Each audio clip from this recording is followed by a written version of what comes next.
This Bucs secondary is way better than I thought they were going to be. They totally outperformed any of my expectations, holding Patrick Mahomes to 270 yards, to no touchdowns, to two interceptions, and I mean, they got good yards. I mean, 73 yards for Hill and 133 yards for Travis Kelsey. Those are good numbers, but the most important thing, they kept him out of the end zone, and that was about it that they got offensively. I mean, this Bucs secondary, and we'll talk about the coaches a little more, but this defensive scheme, fantastic from the Bucs right here. I was actually just straight up almost astonished. It maybe is astonished too big of a word for this, or is it just the right way to describe how you felt? So for those of people on the podcast, I won't get this visual, but I just had to go get a prop here What'd you because get? you mentioned Travis Kelsey and Tyreek Hill, and what they were, those are called garbage yards, my friend. They are not real yards. The whole day, this Buck secondary shut down Please, this just please, passing if you offense. guys are just listening to this, of course, thank you for the streams on the Spotify, Apple Podcasts, anywhere you get your podcasts.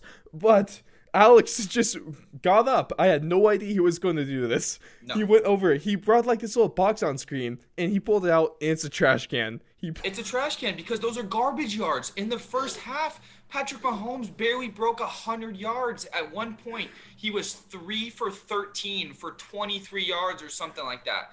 They shut this Well, he offense was down, and like they did two it. for 10 at one point. Yeah, No completions on third down. they did it. They did it a couple ways. A, it always helps the secondary when you have a defensive line that is eating the offensive line's lunch Yes. every single play. Yes. But the problem that the Bucs had last game when Tyreek Hill had 200 and something yards in the first quarter was they played off of him. They never pressured him. They were so worried about him getting beat deep. But the reality is with Tyreek Hill, it does not matter how far you play off. If he gets ahead of steam, you are never catching him. No. If you ever turn your hips late as a defensive back, you're never catching him.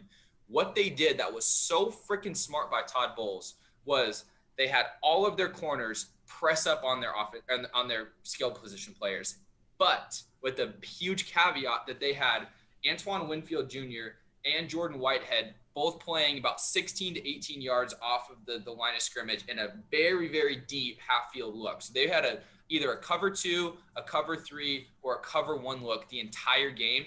But the key to that was every single time they had the line of scrimmage press. They never let these guys get off a free release. So when you have someone underneath pressing these receivers, being physical with them right off the line, and you have these super athletic, uber athletic safeties covering half fields already with so much depth, the only way you can beat this team is throughout the middle and trying to find holes in the zone.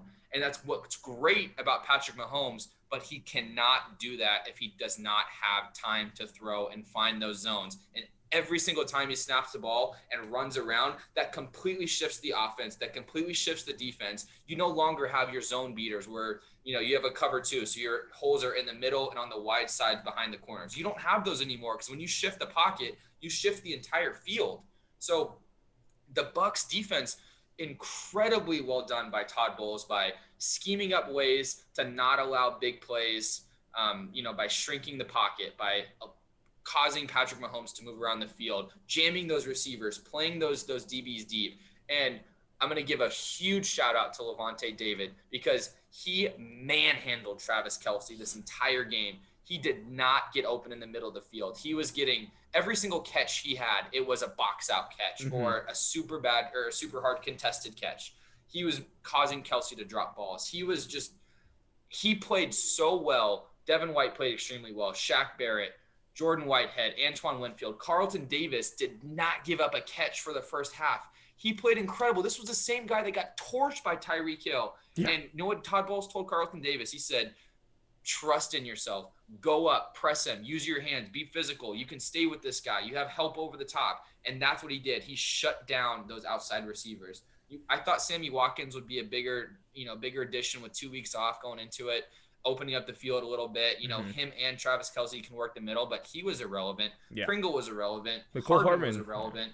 All these guys were irrelevant, and then garbage time comes in, and it makes Travis Kelsey look like he had a good game, and Tyreek Hill look like he had a good game, but they did not. Well, They got manhandled by this Bucs defense, and I was wrong about that. Completely underestimated that unit. Hats off to Todd Bowles. Hats off to those guys we talked about on the defense already. And back to the drawing board for the And Chiefs. I would like to bring that whole point. I would like to bring back the Tom Brady effect with this one, because I mean we all saw that Tom Brady. Now my question about this, okay, because Tom Brady, we all saw this thing that he was texting every his teammates the weeks leading up to this. We will win at 11 o'clock at night.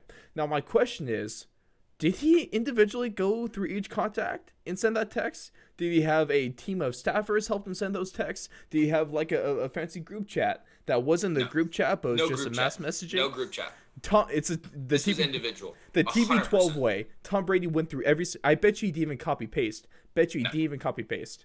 No. That's the Tom Brady effect. He's a freak of nature. Tom Brady is. He is built from a different cloth. He's a cyborg. He's a robot. He's an angel. He's everything. It's that TB12, and what they did, with this whole Tom Brady effect, is that he gave Tom Brady, when he walks into the room, you feel this sense of confidence, and you feel this sense of knowing, hey, we got the man in the room. Greatness. We're going to win this football game. We're going to play well. It doesn't matter what we do. We're going to do it well. And I feel like that loss almost helped them out too, because they just step in and like with how they're playing defense, they're playing aggressive. They're playing like they didn't have anything to lose. They're playing like they couldn't be stopped. They couldn't be beat. They couldn't be outplayed. And that's how you beat the Chiefs, because a lot of people understandably, they're scared of the Chiefs. You're scared of getting beat deep. Because all these weapons in the best quarterback in the game talent-wise. But I did not see that from the Bucs. And the results show the proof is in the pudding. That's how you beat this Bucs team.